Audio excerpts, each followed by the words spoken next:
ముఖ్యమంత్రి జగన్మోహన్ రెడ్డి తనపై నమ్మకంతో పోలవరం అసెంబ్లీ నియోజకవర్గ సీటు తన సతీమణి రాజ్యలక్ష్మికి కేటాయించారని, ఆ నమ్మకాన్ని తాను నిలబెట్టుకుంటానని పోలవరం ఎమ్మెల్యే తెల్లం బాలరాజు అన్నారు. బుధవారం పోలవరం మండల ప్రజా పరిషత్ కార్యాలయంలో జరిగిన పెన్షన్ల పంపిణీ కార్యక్రమంలో ఆయన మాట్లాడుతూ, ఇచ్చిన మాట ప్రకారం అవ్వలకు తాతలకు 3,000 రూపాయల పెన్షన్ మంజూరు చేసి జగనన్న మాట నిలబెట్టుకున్నారన్నారు. పోలవరం నియోజకవర్గం నుండి 4 సార్లు తనను ఆదరించి భారీ మెజార్టీతో గెలిపించినందుకు నియోజకవర్గ ప్రజలకు కృతజ్ఞతలు తెలిపారు. తన భార్యను కూడా అదే విధంగా గెలిపించాలని ఈ సందర్భంగా కోరారు. వైసీపీ నియోజకవర్గ నూతన ఇన్ఛార్జిగా బాధ్యతలు స్వీకరించిన తెల్లం రాజ్యలక్ష్మి మాట్లాడుతూ, ముఖ్యమంత్రి జగన్మోహన్ రెడ్డికి, పార్టీకి, కార్యకర్తలకు, ప్రజలకు తాను ఎంతో రుణపడి ఉంటానన్నారు. రానున్న ఎన్నికల్లో వైసీపీ ప్రభుత్వం అధికారంలోకి వస్తుందని, మరిన్ని సంక్షేమ పథకాలు, అభివృద్ధి పథకాలు అమలు చేస్తారన్నారు.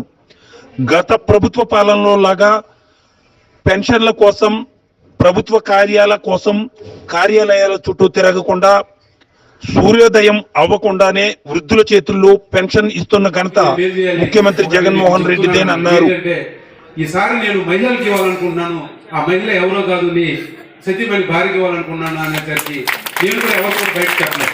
ఎందుకంటే సార్ మీ ఆలోచన మంచిది, మీరు మహిళలకు పెద్దపీట వేస్తున్నారు. ఉద్యోగాల్లో 50% రిజర్వేషన్ కల్పించారు, నామినేట్ పోస్టుల్లో 50% రిజర్వేషన్ కల్పించారు, స్థానిక సంస్థల పదవుల్లో 50% కల్పించారు. అలాగే ఈ క్యాబినెట్లో 50% మహిళలకు కేటాయించే మంత్రి పదవులు. ఏ దాంట్లో చూసినా, ఎమ్మెల్సీ చూసినా, ఎంపీలు చూసినా, ఎక్కడ చూసినా మీరు సామాజిక న్యాయం పాటిస్తున్నారు. మీ నిర్ణయాన్ని నేను గౌరవిస్తాను, తప్పనిసరిగా నేను మీ మాటకి నేను కట్టుబడి ఉంటానని చెప్పాను. మరి ఆయన చెప్పిన మాట ప్రకారమే ఈరోజు మీ ముందు మరి సేవ చేయడానికి మరి అవకాశం కల్పించారు. మన నియోజకవర్గ ప్రజలు ఎట్లా జరుగుతుంది, మన వాలంటరీ వారియర్స్ సూర్యుడి కంటే ముందెళ్ళి డోర్ తట్టి వాళ్ళని నిద్ర లేపి ఈ పెన్షన్ని అందజేయడం జరుగుతుంది. ఈ విధంగా అనేక సంక్షేమ కార్యక్రమాలు మన జగనన్న మన ముందుకు తీసుకొచ్చారు. కాబట్టి ఆయన్ని రాబోయే రోజుల్లో ముఖ్యమంత్రిగా చేసుకోవాలని, మన పోలవరం నియోజకవర్గంలోని మన వైఎస్ఆర్సీపీని జెండా ఎగరవేయాలని నేను మనస్ఫూర్తిగా కోరుకుంటున్నాను.